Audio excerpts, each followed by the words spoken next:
Science is a gift और कर्स। विज्ञान वरदान है या अभिशाप। इस टॉपिक पर हम सभी ने स्कूल में ऐसे जरूर लिखा है जब हम स्कूल में थे। और आज भी जो बच्चे स्कूल में हैं इस सवाल से माथा पच्ची जरूर करते होंगे, साइंस इज अ गिफ्ट और कर्स। बट अब सवाल यहाँ से काफ़ी आगे निकल चुका है। अब नया सवाल ये है कि इंसान वरदान है या अभिशाप। For nature humans are gift और कर्स। क्योंकि प्रकृति को सबसे ज़्यादा खतरा जिस क्रीचर से है वो कोई और नहीं बल्कि इंसान ही है। होमो सैपियंस यानी ज्ञानी मानव। इस ज्ञानी मानव का जो जिज्ञासु और लालची स्वभाव है, इसी ने प्रकृति को सबसे ज़्यादा नुकसान पहुंचाया है। इंसानों की जिज्ञासा का कोई अंत नहीं है, ना ही इंसानों के लालच का कोई अंत है। इसीलिए किसी महान शख्सियत ने कहा है, earth provides enough to satisfy every man's need but not greed. पृथ्वी के पास मनुष्यों की ज़रूरतों को पूरा करने के लिए पर्याप्त संसाधन है, परंतु लालच के लिए नहीं। ये खूबसूरत शब्द किसी और ने नहीं बल्कि हमारे father of nation Mahatma Gandhi ने कहे। तो इंसानों के इसी कभी न खत्म होने वाले लालच की कहानी अरे कहना क्या चाहते हो देखी थी हमने 2009 में आई फिल्म अवतार में, जिसमें हमने देखा था कि इंसान अपने लालच के लिए पृथ्वी से भी आगे निकलकर पहुंच गए दूसरे ग्रह पर, सोने के पहाड़ व अन्य नोबेल एलिमेंट्स की खोज में।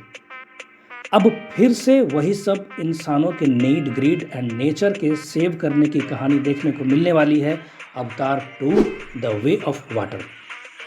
अवतार 2 के ट्रेलर्स, टीजर्स को देखने के बाद मेरे मन में लीजेंडरी सिंगर मुकेश साहब का गाना बजने लगा, जिसे लिखा है भरत व्यास ने। हरी हरी वसुंधरा पे नीला नीला ये गगन, कि जिस पे बादलों की पालकी उड़ा रहा पवन। दिशाएं देखो रंग भरी, चमक रही उमंग भरी, ये किसने फूल फूल पे किया सिंगार है। ये कौन चित्रकार है, ये कौन चित्रकार है, ये कौन चित्रकार है। और यहाँ जो चित्रकार हैं उनका नाम है जेम्स कैमरन, जो कि सिर्फ एक नाम नहीं बल्कि एक भरोसे के प्रतीक है। He is a symbol of trust. James Cameron never disappoints. तो पिछले पार्ट में हमने देखा था कि इंसानों का लालच काफ़ी बढ़ चुका है और वे दूसरे प्लेनेट पर भी आ धमके हैं। और फिर उन्हीं इंसानों में से एक, यानी कि अपना हीरो जेक, एक सेकेंड, एक नहीं दो, यानी कि डॉक्टर, तो दो उन्हीं लालची इंसानों में से दो इंसानों के द्वारा लालच को त्याग कर प्रकृति और प्रेम का साथ दिया जाता है और प्रकृति व प्रेम की जीत होती है।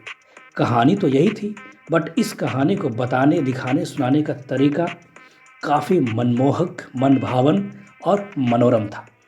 तो अवतार 2 में क्या देखने को मिलेगा?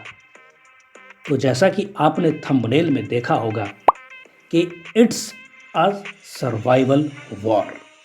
इंसानों को मरना होगा। ट्रेलर में एक सीन में दिखाया गया है कि फिल्म का हीरो जेक इंसान की खोपड़ी को अपने हाथों से तोड़ देता है। तो इस बार हीरो जेक, जो अब एक पूरी तरह से नाभी बन चुका है, बहुत गुस्से में है। तो इस बार लड़ाई आर पार की होने वाली है।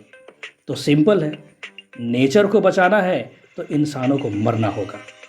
बट क्या अवतार 2 में सिर्फ खून खराबा दिखाया जाएगा? तो ऐसा बिल्कुल नहीं है। पिक्चर अभी बाकी है मेरे दोस्त। इस बार हीरो की पूरी फैमिली है, जिसमें उसके 2 बेटे हैं और एक बेटी है। कहानी में मिलन है, बिछड़ना है और एहसास है प्रेम का, अपनेपन का, केयर का। आपसी प्रेम, भरोसा और कठिन से कठिन समय में भी एक दूसरे का साथ देने की ज़बरदस्त कहानी देखने को मिलेगी। एकदम पैसा वसूल। विलेन के पॉइंट ऑफ व्यू से ज़्यादा कुछ दिखाया नहीं गया है, तो ये सरप्राइजिंग फैक्टर सीधे फिल्म देखने के बाद पता चलेगा, क्योंकि फिल्म में विलेन वही हैं जो पिछले पार्ट में भी थे। बट पिछले पार्ट की कहानी में विलन की डेथ हो जाती है, तो फिर कैसे दोबारा वापसी होगी विलेन की, यह काफी इंटरेस्टिंग होने वाला है। अभी मजा आएगा ना भिड़ो। वैसे सरप्राइज की बात करें तो इस पार्ट में एक और सिजलिंग सरप्राइज है, केट विंसलेट। तो जहां केट विंसलेट है, जेम्स कैमरन है और वाटर है, तो स्क्रीन पर आग तो लगेगी ही। और ये आग हमने टाइटैनिक में देखा है। अब जिसे ये समझ में नहीं आया वो जाकर के पोगो देखो। तो केट विंसलेट का रोल क्या होने वाला है, यह काफ़ी इंटरेस्टिंग है और सरप्राइजिंग भी। ट्रेलर में पूरी तरह से रिवील तो नहीं किया गया है, बट देखकर पता चलता है कि मदर ट्री एवा का भी पुनर्जन्म देखने को मिलेगा। कहानी में बहुत से किरदार हैं जिनका पुनर्जन्म दिखाया जाएगा। अवतार फिल्म में लाइफ को एनर्जी एंड सोल के रूप में एंडोर्स किया गया है और हम जानते हैं कि आत्मा अमर होती है, कभी नहीं मरती, ऐसा गीता में कहा गया है। और साइंस कहता है कि एनर्जी के बस फॉर्म्स चेंज होते हैं, ऊर्जा कभी नष्ट नहीं होती, उसका बस रूप बदलता है। तो अवतार के सभी पार्ट्स में, चाहे अवतार 2 हो, अवतार 3 हो, अवतार 4 हो या फिर अवतार 5 हो, किरदार एंड कलाकार रिपीट होते रहेंगे। कहानी कहने का तरीका बदलता रहेगा, फिलॉसफी वही रहेगी, बस नज़ारे बदलते रहेंगे और शो चलता रहेगा। The show must go on.